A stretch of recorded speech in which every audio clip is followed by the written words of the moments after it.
Salutations, respected viewers. This is George from Ireland. Here I am on the south side of Clapham Common in London. Behind me is the house of Greene, who is best known as a novelist. He was born in 1904 in Berkhamsted, and he was called to the Gate of St. Peter in 1991. So Greene's father was the headmaster of Berkhamsted School, which Greene himself attended. However, he was a deeply unhappy teenager and attempted suicide on a number of occasions. He then went to Oxford University, where he came into his own, and he made some lasting friendships. He decided he wanted to become a writer, so he was soon pursuing that profession. He's known for Journey Without Maps, his a semi-autobiographical novel about his time in Liberia, Our Man in Havana, which is a Secret Service novel from the 1950s, more or less invented the genre, perhaps prefigured Ian Fleming's Bond series.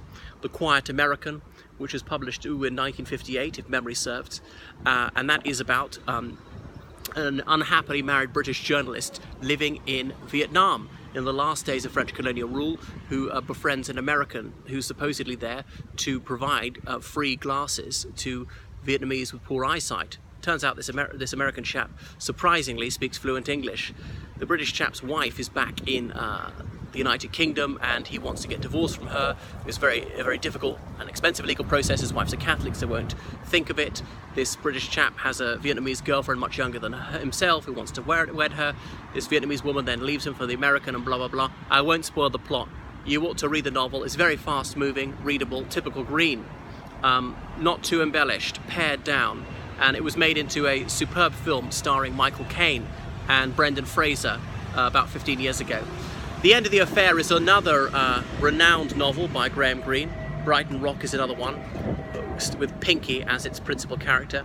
Anyway, coming back to The End of the Affair, that's a semi-autobiographical novel as well. Greene in the Second World War, an unhappily married man having an affair with somebody else, and some of the shots of the film are from this house here. Well, I'm doing a 360. The interiors were not used for that film. It stars Stephen Ray. I can't remember who the leading lady was in that one. So Greene, in the Second World War, he was in Liberia, and he was had some sensible reason to be there, but he was doing Secret Service work, and it was a neutral country, though Liberia is very closely aligned to the United States, and many German and Japanese ships or neutral ships are passing through their merchant ships, and he had to keep an eye on them and pass information back. So he didn't have to risk his neck in the Second World War. So he retired here, well, not retired here, but came here after the Second World War. Those were the days when such houses could be bought by people who were not millionaires in modern terms. He became a communist in the 1950s, and much of his writing, let's say The Quiet American, is skewering Cold War foreign policy of Western countries. And despite being a communist, he was also an ardent Catholic. He converted from Anglicanism. He was a man of many contradictions because, of course, the Catholic Church and communist governments were at loggerheads, and the Catholic Church was viciously persecuted by communist regimes in many countries. Moreover, the Catholic Church largely gave its imprimatur to the West in the Cold War. That's all from Greene. Unfortunately, his not so humble abode is not open to the public.